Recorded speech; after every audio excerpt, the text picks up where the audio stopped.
This is apple country. It is Somerset, and I'm out on another walk.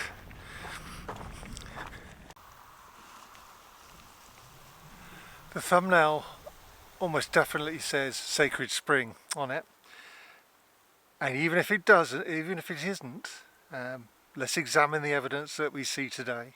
We're at the start, let's not prejudge. Even if it isn't, it is still a prehistoric landmark, pre-English. If it's not prehistoric, it's Romano-British. It is something that's been named before the English got here, and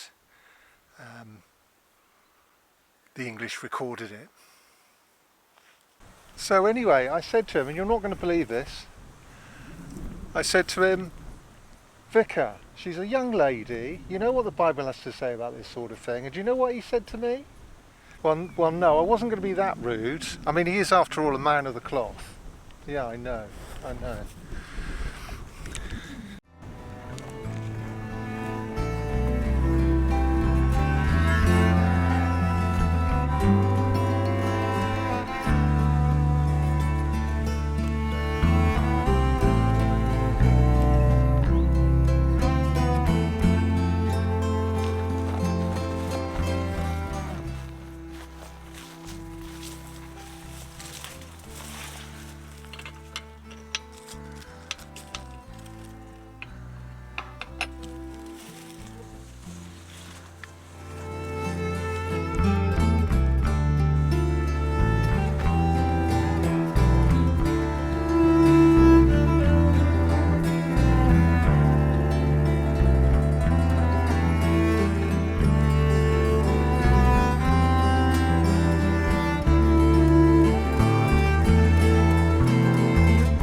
That's it, you wash your face, my darling.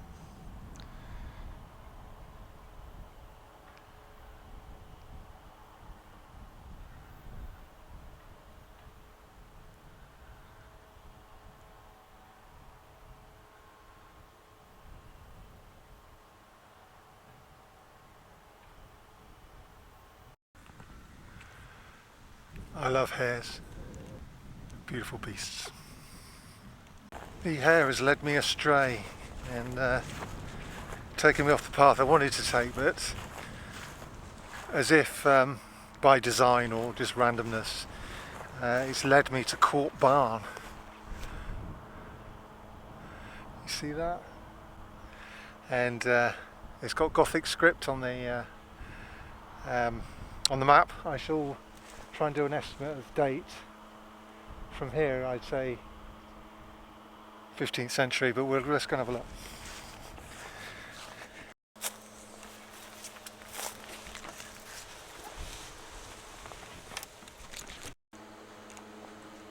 Oh, you can get in.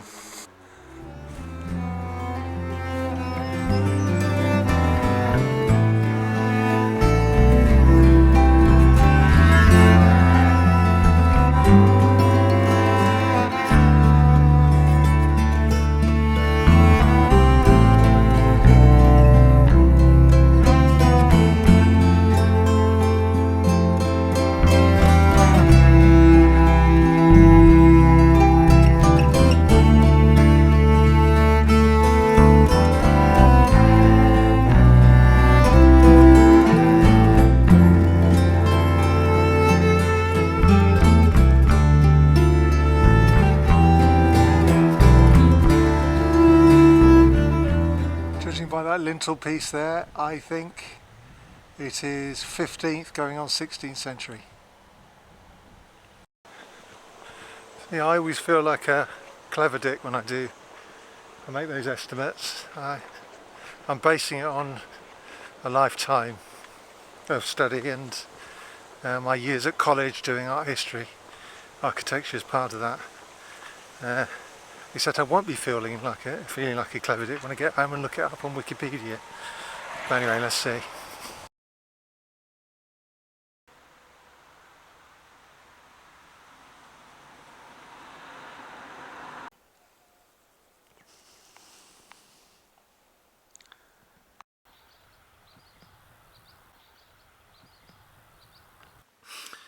The Charter of West Bradley in Somerset is a small one. I think it's only 5 hides. Grundy measured out to be something like 112 acres to the hide. So we use the basic average of about 120 acres make up a hide, and a hide feeds one man, his family, his slaves, so on.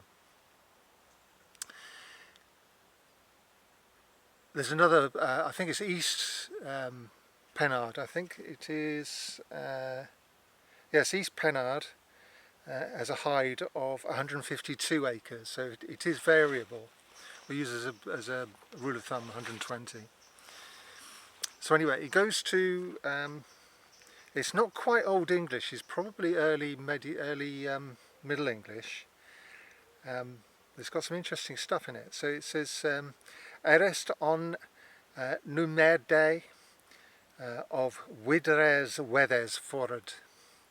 And that means first to the river, the stream, Nymede. And that's not English. It's pre-English. Now this is where my thumbnail comes in. It's probably British for sacred. But there are an awful lot of rivers called Nymede or Nymede or Nymede, and it could. One guy on the internet was suggesting it might mean nymph, which is a water spirit, in which case it would be the Romano part of Romano British, not the British part. But it is certainly significant, prehistoric or Romano British, its name. It is pre-English. The English, for some reason, occasionally let a local native word come through, usually rivers. So we are looking into the deep, deep past here. Wideres Wedes Forad, Grundy thinks that's wide ways. I don't know what Wedes is. There's no R in it. If there's an R in it, I could make a guess. It's obviously a ford. And then it says Thanan on Hagen on Huatalea, and Hagen is our old friend the hedge, the hedged enclosure. There's multiple ways of saying it. There's a couple of words in Old English that mean pretty much the same thing, hedge, but the Hagen type is showing a polygon rather than a line. A hedge we think of as a line, and not in this. In this case, it's a polygon. It's an enclosed area made up of plants, made up of woody plants. Huatalaya is probably wheatley, the open clearing, the cleared land that you grow wheat on. That name is also in a neighbouring charter, as Nymede is in the neighbouring charter, or Bolton's borough. It's Nimet is the name in that. And they say Thanon est on Hagen Winwareswick. And the Hagen, we're seeing the development of the English language from Hagen or Hagen or Hagen. It becomes eventually hay or haw, and Hazen is showing us that midpoint between Hayes and Hagen. But, and it's at this point I get to have a look at a rough piece of hedge down by a farm. Now the farmer was quite irate at me filming his hedge. I've done 500 of these, probably about 400.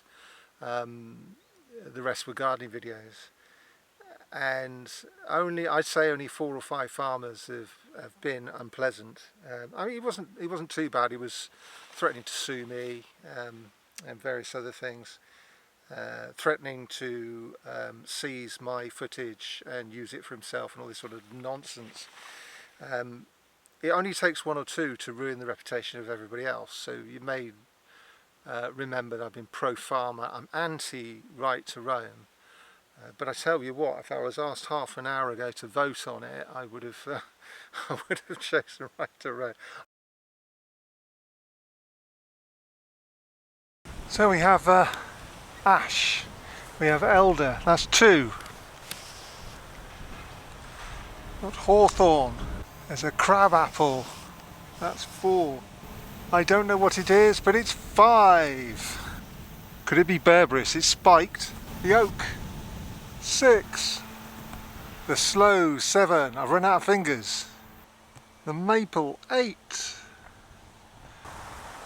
The willow, 9. So that's 1020 years old. It's on the Saxon Charter of West Bradley. It is called a hazan. I can understand why, you see, the vast majority of farmers I meet are so interested in what I'm doing. They're so interested in the deep past of their farms. This one wasn't. I was saying, look, just dated your hedge, it's 1,000, and they just carried on me. He wouldn't listen. But most farmers are really, really interested. So even if they're suspicious and want to know what the hell I'm doing, they soon go, oh, that's interesting. Oh, really? 1,000 years? You know, this sort of thing. And that's why, one of the reasons why I find it so easy to be pro-farmer, because it is a clash of culture. The idea of the ordinary citizen being able to freely wander in their heritage-laden landscape, and farmers coming along and saying, get off my land. Well, the vast majority don't. They're quite, you know, as long as you're sensible, they'll turn a blind eye. But 1 or 2 of them feel like setting the ground rules. He was being a bit of a silly man, but this is our heritage. This is that Hagen tells us about medieval life, not just for the lord of the manor, but for ordinary working people like you and I. What it was like 500 to 1,000 years ago. And if there are fragments left, which I think that is a fragment left, then it's worth recording for posterity. It's just, you know, so it's so anyway, yeah. So that's the Hagen. Wyn Wariswick, I can't identify where that is. Then on land share at Thorna, it's a thorn, a land shear. So it's land, a share or a cut. A cut is a shear. So there's a lot of Yate names in this area. Gate meaning gate, and also the links word leap. Quite a few in field names and so on. And it suggests the only reason in those days that you had gates, you wouldn't. The only reason to have hedges is to enclose animals. You would mark your territory in other ways with ditches, roads and so on. Up until that point, but it's to keep animals in one place you need a hedge. You need to lay it down, use thorny varieties if you can, and make it so that animals can't get out and human beings can't get in. But obviously the human beings that belong there need to get in every now and again to do some work. And that is where the gate comes in. I'm convinced gates are attached to hedges only, really. You might get a gate on you'll get gates on settlements, but not just in the open land where there be just hedges out there for no reason. Hedges are to do with animals. So it suggests to me with the yate and the leaps in this area that it is to do with the keeping of deer. But you can hagen are for other used for other purposes, for other types of animals, other domestic animals as well.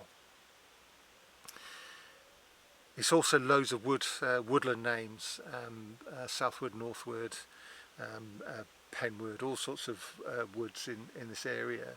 Now it's not really wooded today. You're seeing quite a lot of trees in this footage. It's not wooded anymore. These are hedge trees really. They're not. It's not part of a wood. and so it also, those names tell us about what the deep past here was like. That this was quite a wooded landscape. Now, the last place on the chart, and the first, is the Nymede. I'm pretty convinced Grundy's right. I think it does mean sacred, but that word is linked to rivers a lot. So there's a little bit of doubt. We can never be really that sure about religious, social, political thought over 1,000 years ago, especially here, which is 1,500 years or more, using a Romano British name. So it is. It's interesting. I know it's interesting to you guys, which is one of the reasons why you watch the channel. It's very much one of the main reasons why I do it. People think I just enjoy dating hedges. The real joy for me is finding Celtic names for streams and rivers, because it's the prehistoric past comes alive for me, and I'm able. All of this stuff was mapped out 100 years ago, and is now all out of print. So it's partly mine and other enthusiasts' job is to make this available to you, the public, the prehistoric Romano-British past of these islands.